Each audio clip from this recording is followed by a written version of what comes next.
What is up, guys? Welcome to Garage 23. Today we're working on the 1997 240SX and might actually get it, well, it's been running, driving today because we're putting these on. Let's go. As you guys may or may not know, we do offer an R35 conversion bracket for the S14 and, well, technically 13, 14, 15, or 32, 3, and 4. However, I couldn't get this bracket to fit with the wheels that I wanted to run on this car, which is the wheels that came on our R34, these Volk RE30s. The barrel facing area clearance, barrel clearance is terrible on this wheel. And I thought we were gonna have to get new wheels, which I do want to get new wheels later on, but I really wanted to run these for now because, you know, they're here and free. But I thought we weren't gonna be able to because with this bracket on there, they were just like running right into the barrel. But upon further inspection of our CAD program, this bracket is basically, I don't know how to explain it, like these mounting holes are not located correctly against these mounting holes. So this whole face is like too low basically. And that comes down to the way that I designed the program, I guess. So yeah, this whole design we kind of had to scrap, and I had to like figure out how to keep the part indexed correctly all the way through the process. I don't know if you guys know or not, but like designing car parts is like the easy part. Getting them to come out of the machine correctly, that is the pain in the ass. Luckily, I think we got a winner here. So we did a whole redesign, and let's see if our wheel's clear now. So we can get our mounting bolts off of here. I also did a whole lot of just general optimization on this, and just like the thickness of all these gussets, I guess. I don't know what to call them. They're just much beefier on this one, and I extended the thickness as well as far as I could get it without compromising the access to the caliper bolt. So this one will be much sturdier.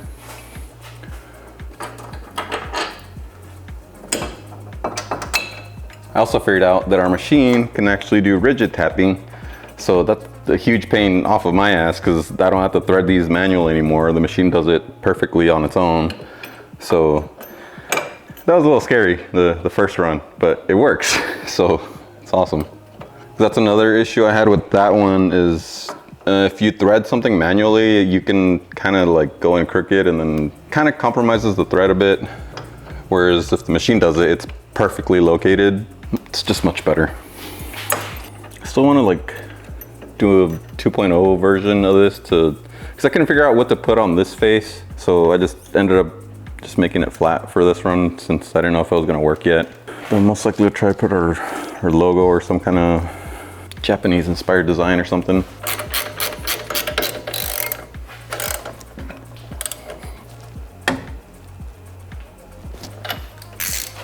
All right. Forgot we still need to put our rotor together, but we can just check the caliper on its own. Actually, no, we can't. I need the rotor on there for the spacing. All right, so rotor's not complete, but at least we have the rotor hat for the correct spacing. Now we can bolt the caliper on. Also, we're just using grade 8 hardware right now because I have to order the factory caliper bolts. And this is all I could find for now. Luckily, the hex head actually clears with the socket around the caliper, so that's pretty nice. All right, moment of truth. Got to scratch our new paint job.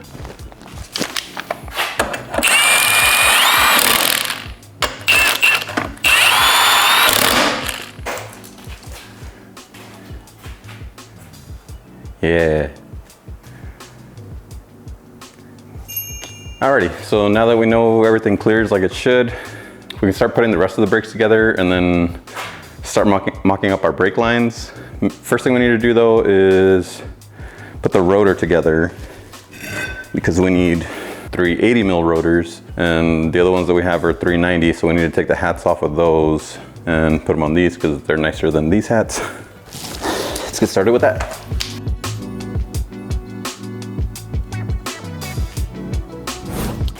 Alrighty, so these are the 390 mil can see there's a little bit of a difference. These original ones that we had, they're actually were 390 mil also, but we machined them down to 380, and that was a huge pain, and I don't want to do that again. So we're just gonna switch the hat to this one. So we just need a inverted Torx, it looks like. All right, so we need a E12 socket on this side, and then an 8 mil on this side.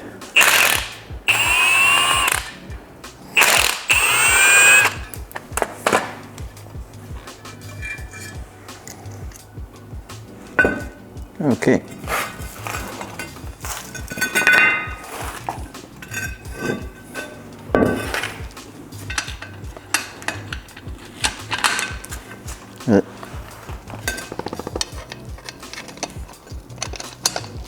And put all the hardware back.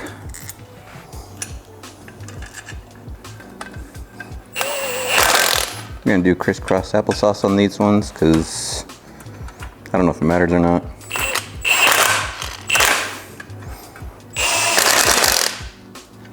Pretty much anytime you can spread out the load evenly, it's just best to do so, and that's why you do, you know, crisscross applesauce.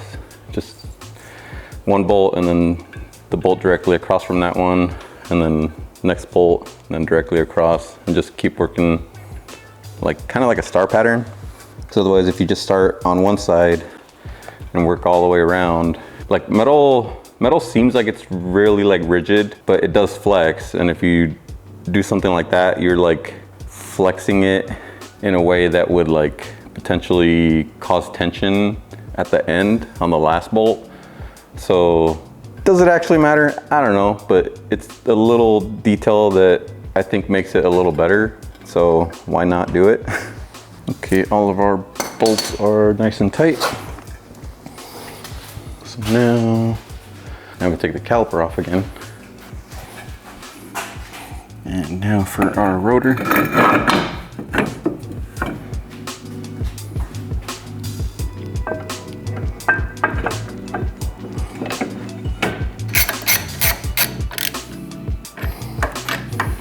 All right, now for our pads and hardware, these just slide in.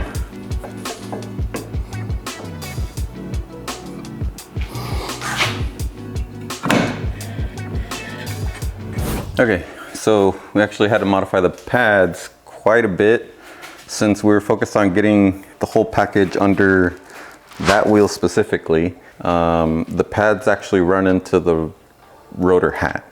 So we had to grind off a significant amount of the inner edge of the pad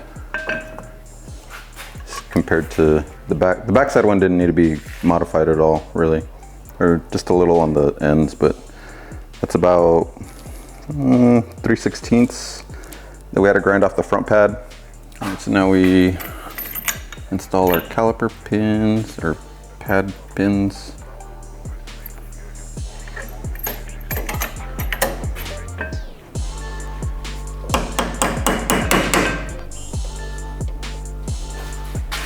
And then these pins.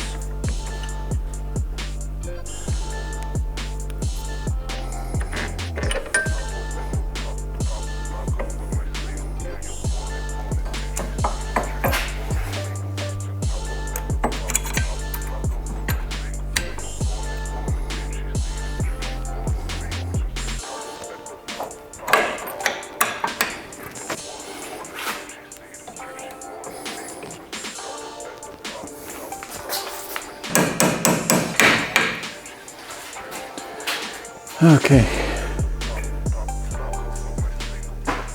Finally. So you can kind of see that the rotor sticks out past the pad a little bit. It's supposed to, but not quite that much. So if you're running 19-inch wheels or just more expensive 18-inch wheels that actually have the clearance for brakes like this, then we'll probably supply spacers for the mounting bolts so you don't have to modify your pads at all. But if you're trying to tuck these under pretty much any 18-inch wheel, because I mean that one has very limited space. So if it clears that, it should pretty much clear anything. Okay, so now that that is done, we can work on the brake line and try to figure out what length we're gonna need for that. So first of all, we're gonna need the fitting for the caliper side. For this, I got a couple options because I didn't know what was gonna work better. And these looked a lot smaller in the picture, so I'm not sure if that's gonna end up being too long. Let's see if this little piece reaches.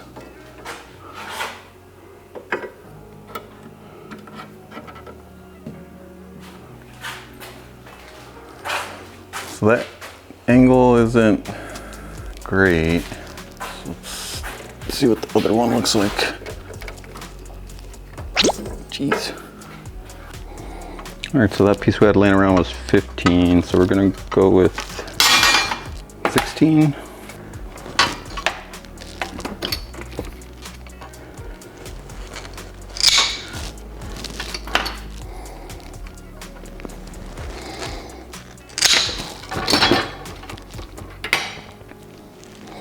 All right.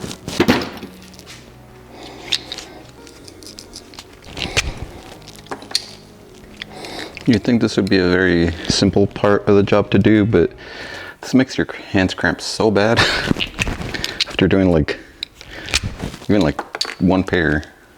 I've been debating just switching to the just bare stainless line with no colored covering on it, but these just look better, so I guess it's worth a little pain.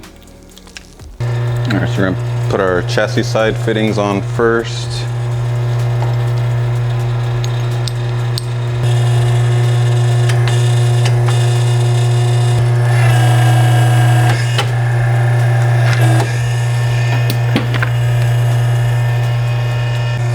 All right, so that fitting lines up a little weird. From our center line, it's kind of at a 45-degree angle.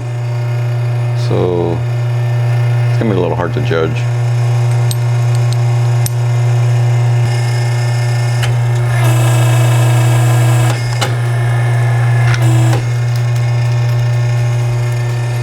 Okay, so then our other line will need to be the opposite of this.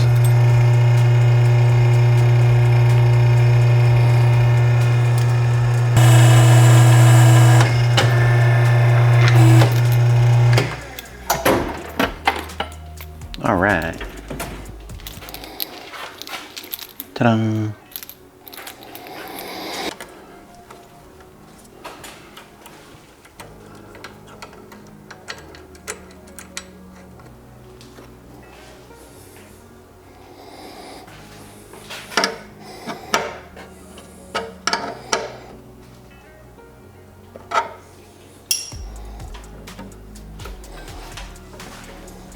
All right.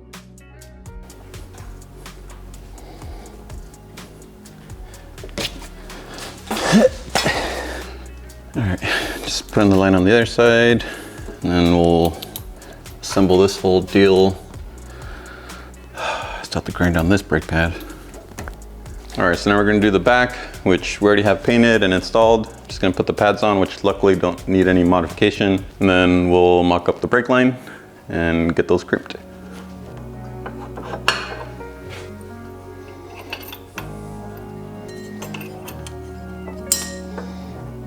Jeez.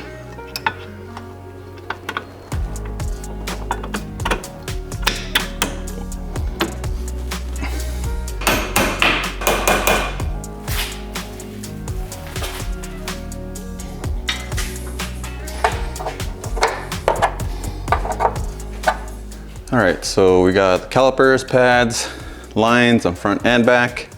And now for the finishing touches.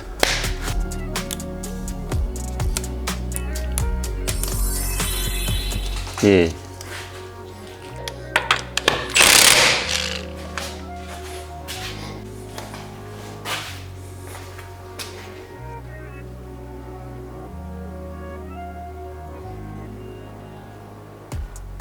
Okay, we finally got everything mounted and finalized. So now it's time to bleed the brakes, and that means we need help from Camera Girl.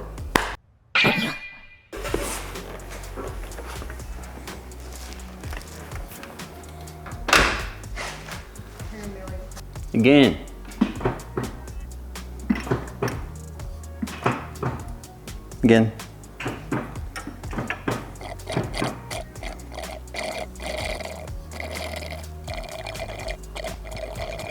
Okay, got everything bled. That took long enough. So now just gotta finish putting the wheels back on and put it on the ground and see what else we missed.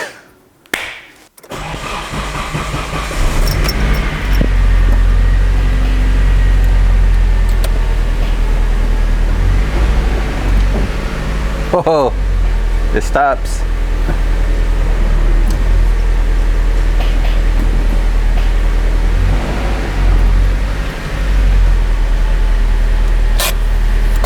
Yep, oops. E-brake doesn't work.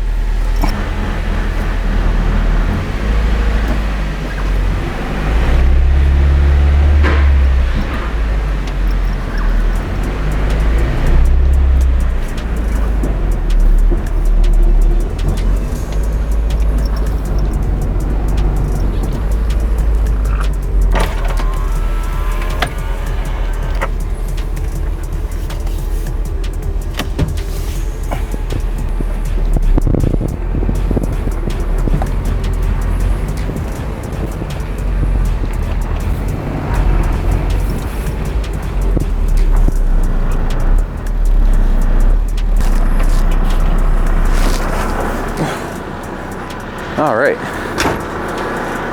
brakes feel great. It's nice and stiff. Power steering feels weird and it's making some noises. Might just need to give it a minute to bleed the system and stuff. But that's gonna be it for this episode.